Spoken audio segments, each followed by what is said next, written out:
walang utang na loob sa Duterte. Noong namatay si Ferdinand Marcos, ilang presidente ang dumaan, yang tatay nilang yawa na yan hindi malibing-libing.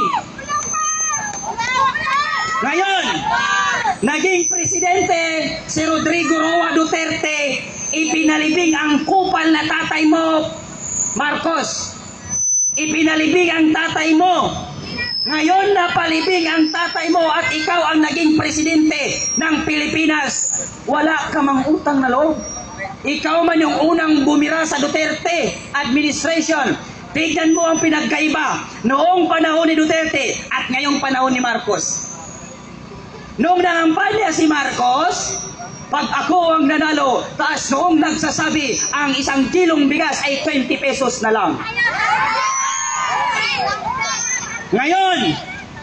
Ngayon siya ay naupo sa pagkapangulo. Ang 1 kilong bigas naging 60 pesos. Mas lalong mumahal, no? Tapos ano ang naging mura? Ang shabu, mura na ngayon.